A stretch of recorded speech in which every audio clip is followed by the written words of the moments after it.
안녕하십니까. 부동산 경제학의 황태현입니다. 성공이란 최종적인 것이 아니며 실패가 치명적인 것도 아니다. 중요한 것은 계속할 용기이다. 자, 우리 시청자 여러분, 부동산 투자를 하시면서 아직 성공하지 못하신 분들이 계시죠? 그것은 치명적인 것이 아닙니다. 여러분들께서 계속 도전하시고 공부하신다면 충분히 성공적인 투자 이루어내실 수 있고요. 우리 시청자분들도 다 하실 수 있으니까 용기 잃지 마시고 힘내셨으면 좋겠습니다. 드디어 서울시에서 토지 거래 허가를 해지하는 내용을 전면 검토하겠다. 이렇게 발표가 됐습니다. 자, 계엄 사태 이후에 부동산 반전이 일어날 거라고 제가 한번 말씀을 드렸었죠. 불과 한 달 반밖에 되지 않았습니다. 드디어 규제 완화에 시동이 걸리는 모습이 드러나고 있습니다. 우리 시청자분들, 올해 2025년도는 규제 완화의 시장으로 갈 것으로 판단이 됩니다. 꼭 다양한 이슈들이 어떻게 이루어지고 어떻게 바뀌는지 꼭 확인하셨으면 좋겠습니다. 자, 전면 검토. 이 내용은 뭐냐면 토지거래 허가가 무엇인지를 일단 우선 아셔야 되겠죠. 자, 토지거래 허가제는 국가의 투기를 방지하고 투기를 억제하는데 그 의의가 있습니다. 자, 부동산 거래 시에는 지자체의 허가가 절대적으로 필요합니다. 그런데 이게 참 웃긴 게 뭐냐면요, 굉장히 위험한 내용이 있죠. 자, 이거를 위반하면 2년 징역. 좀 당황스럽습니다. 공시가의 30%에 해당하는 벌금을 낸다. 이게 지금 자유민주주의 국가에서 이루어져야 되는 법인지 저 또한 참 어렵고 헷갈릴 때가 많습니다. 하지만 이런 굉장히 강한 법령이었습니다. 즉, 우리나라가 부동산이 막 오르니까 투기를 방지하겠다, 투기를 억제하겠다라는 내용도 있었지만 여기서 핵심은, 자, 투기하면 떠오르는 게 뭐죠? 여기가 되게 비싼 지역이구나, 좋은 지역이구나 라고 알려주는 그런 역효과 현상이 발생됐던 겁니다. 그래서 실질적으로 그런 곳들이 가격이 떨어지는 현상을 갖고 온 것이 아니라 가격을 거꾸로 올라가는 현상을 발생시켰고, 이런 것들을 딱 눌러서 잡으니까 이 주변 지역으로 어떤 현상이 발생했냐? 풍선 효과가 발생하면서 주변 지역에 발생하는 그 부동산들이 가격을 다시 한번 끌어올리는 역효과 현상이 발생했다라는 거죠. 그리고 그 기간이 무려 5년이나 됐습니다. 그러니까 문재인 정부에서 시작했던 게 지금까지 흘러왔던 것이죠. 근데 이런 것들은 시장 경제에 미치는 영향이 좋았던 것이 아니라 나쁜 현상으로 발생이 됐다, 이렇게 보시면 좋을 것 같고요. 토지거래 허가 제도는, 자, 앞에서 말씀드린 것처럼 투기 방지를 하고 투기 억제를 하는 정책을 피는데 주 의의가 있지만, 자, 봐보세요. 5년 이상 시행을 했습니다. 자, 근데 결론은 뭐다? 가격이 폭등을 했어요. 자, 억제를 한대요. 투기를 방지한대요. 근데 그렇게 됐습니까? 그렇지 않았다는 것이죠. 그래서 지금 토지거래 허가제는 절대적으로 없어져야 되는 제도다. 저는 이렇게 생각을 하고요. 근데 이게 이제 드디어 전면 검토라는 지금 발표를 했다, 이렇게 보시면 좋을 것 같고, 풍선 효과로 인해서 다시 한번 말씀드리지만 주변의 가격을 상승시켰다. 근데 이걸 해제하는 명분은 뭐냐면 경제 침체 우려. 자, 보세요. 경제 침체 우려.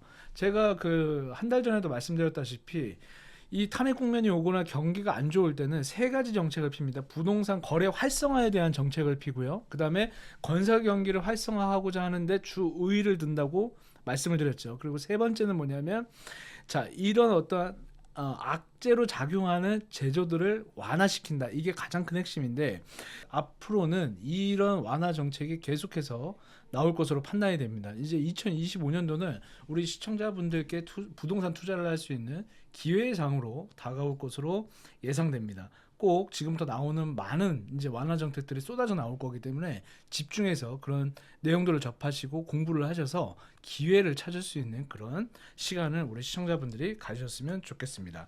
자, 서울시 보도자료 참고 자료를 한번 보도록 하겠습니다. 자, 토지거래 허가 구역에 대해서 해제를 본격 추진한다고 했고요. 자, 5년 동안 했지만 실제로 실효성이 없어서 이제 처방이 좀 필요하다, 즉 미비하다는 결과가 나왔다. 이런 부분으로 봤을 때는 실효성이 떨어지니까 충분히 해지를 검토할 필요가 있다. 근데 검토하는데 이제 문제가 있죠. 뒤에 보면 정말 쪼잔합니다. 할 거면은 좀 확실하게 푸는 게 좋을 텐데 시장의 혼선만 또 오는 게 아닌가 싶습니다. 이 내용을 보면 이 마지막 부분 한번 보세요. 최소한의 조치는 유지할 계획은. 이건 무슨 얘기냐? 자, 어딘가는 푸는데 어딘가는 유지를 하겠다는 얘기예요. 그래서 이 대책이 어떤 식으로 정확하게 최종 결론이 나는지 보고 우리 시청자분들이 대응을 좀 하셨으면 좋겠습니다. 그러니까 지금 토지거래 허가를 풀 거야라고 우리도 막 풀리나 보다 이렇게만 생각하지 마시고요. 끝까지 이 내용을 좀 지켜보시고 판단을 하시는 게 좋겠다라는 의견을 꼭 드려보도록 하겠습니다. 시장에 이게 그 해지가 되면서 오는 긍정적 영향 효과는 있겠지만 실질적으로 나에게 효과가 있느냐 없느냐는 우리 시청자분들의 몫이거든요. 그래서 끝까지 이런 정보들을 함께 보시고 살펴보시면 좋겠고요. 이 토지거래 허가 제도는 정말 웃긴 제도입니다. 정말 팔고 싶어도 팔지도 못하게 돼 있고 사고 싶어도 참 어렵게 살 수밖에 없는 그런 참 황당무계한 참 제가 이 영상을 준비하면서도 또 공부를 한번 해봤지만 참 이상한 제도다. 그리고 잘못 사면은 징역도 가야 되는 상황이 오고요. 참 이걸 어떻게 뭐 말씀을 드려야 될지 참 어려운 그런 제도다 이렇게 한번 말씀을 드리도록 하겠습니다. 이 제도는 어쨌든 결론은 없어지는 게 좋고 완화하는 게 좋고 해지를 하는 게 좋다 이렇게 한번 말씀을 드리도록 하고요. 이 제도는 지역 양극화 현상이 초래되는 그런 제도다 이렇게 말씀드리고요. 가장 핵심 이런 제도가 나왔을 때는 어떻게 보셔야 되냐. 또 한 번 만약에 토지 거래 허가 제도를 활성화시키거나 이 제도를 또 부활시키거나 또 이런 풍선 효과가 일어나는 제도를 발생시키면 거기는 좋은 지역이라고 판단하시고 투자에 임하셔도 좋을 것 같습니다. 왜? 좋은 지역이라고 대놓고 홍보해주는 효과입니다. 투기하지 마세요. 투자하지 마세요. 왜냐하면 여기는 앞으로 더 오를 지역이니까요 라고 알려주는 것이거든요. 그래서 부동산 투자를 할 때 우리가 뉴스를 보고 정보를 접하는 이유도 바로 이런 것들이거든요. 앞으로 어디가 좋아질까요? 라고 질문 많이 하시죠. 그런 곳 중에 한 곳이 바로 이렇게 규제를 심하게 하는 지역이라고 생각하시면 좋을 것 같고요. 문재인 정부에서 이 제도를 이제 적극적으로 활용을 많이 했었는데 이 문재인 정부에서 부동산 정책은 폈지만 역효과 효과를 갖고 온 정책이었다.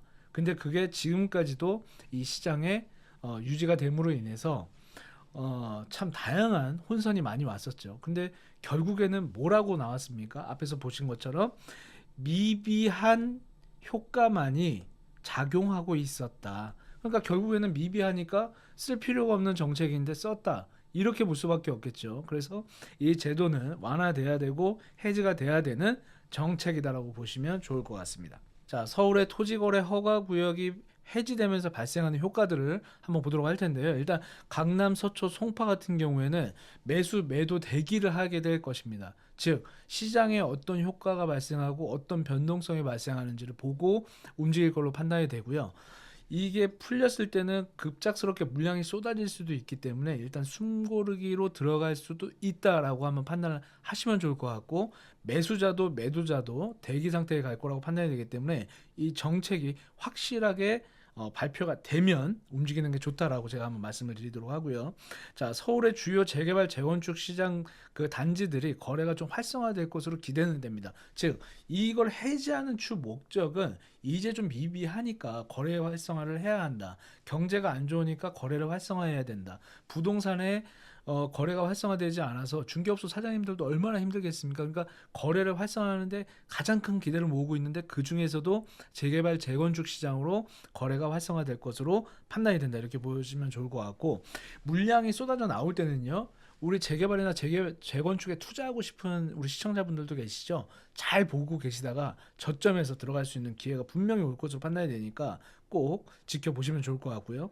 자, 매도를 하시려고 하시는 분들은 언제 묶일지 모릅니다. 자, 언제 묶일지 모르는 건 뭐냐? 자, 우리나라는 어때요? 뭘 한다 그랬다가 안 한다 그랬다가 굉장히 많은 이야기들이 나오죠. 말 그대로 또 갑자기 시장이 이거 생각했던 것보다 또 갑자기 폭등하는 것 같은데 라고 하면 언제든지 묶어버릴 수 있는 게 토지 거래 허가 제도라는 것이죠. 그래서 기회가 왔을 때 자, 어느 정도 해지가 들어왔다 그러면 아직 그것 때문에 결정하지 못했던 분들은 좀 빠르게 판매에 나서시는 게 좋을 것으로 판단이 된다라고 말씀을 드리고요. 자, 가격 저점을 찍고 상승 국면으로 갈 가능성이 매우 높습니다. 자, 불확실한 경기 상황에서 사람들은 어때요?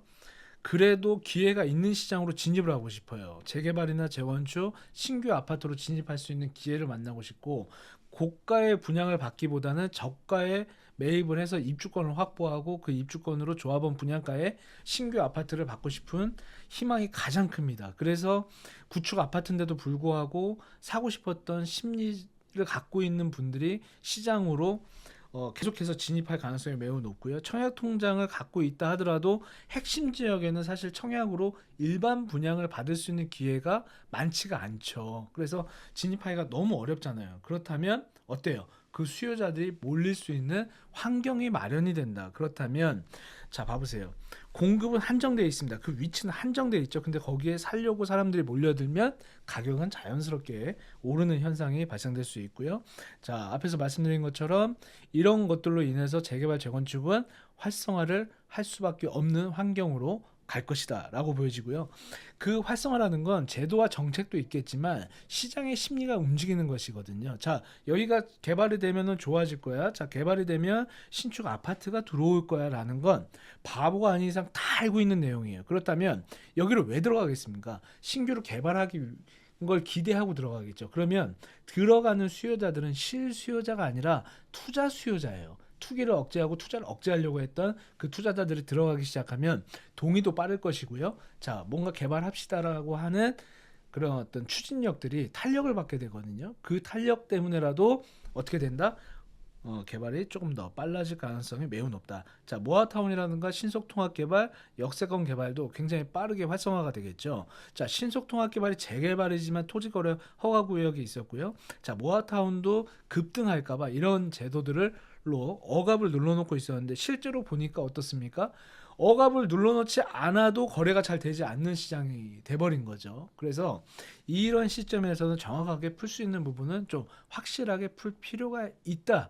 라고 이제 예상을 하고 예측을 한 겁니다. 자, 그런 상황에서는 앞에 위에 보여드렸던 것처럼 재개발 재건축이 활성화되고 그 재개발 안에서도 모아타운 신속통합 역세권 개발은 기본적으로 따라올 수밖에 없는데 그것은 왜 그러냐? 재건축은 아파트지만 이 밑에 있는 개발들은 다 저층 주거지예요. 그러니까 아직도 반지하가 존재를 하고 차량이 두 대가 왕복을 하지 못하는 또는 불이 났을 때 소방차가 빨리 진입할 수 있는 그런 도로들이 미약하게 되어 있는 그런 환경을 갖고 있죠. 비가 오면 정말 물이 새서 많은 분들이 좀 피해를 받고 있는 그런 환경에 있는 곳들입니다. 그런 곳들을 어떻게 보면 빨리 재정비를 해야 되는 숙제를 갖고 있는 거예요. 그거는 국가에서도 숙제를 갖고 있고 서울시에서도 숙제를 갖고 있고 지자체에서도 숙제를 갖고 있는 것이죠.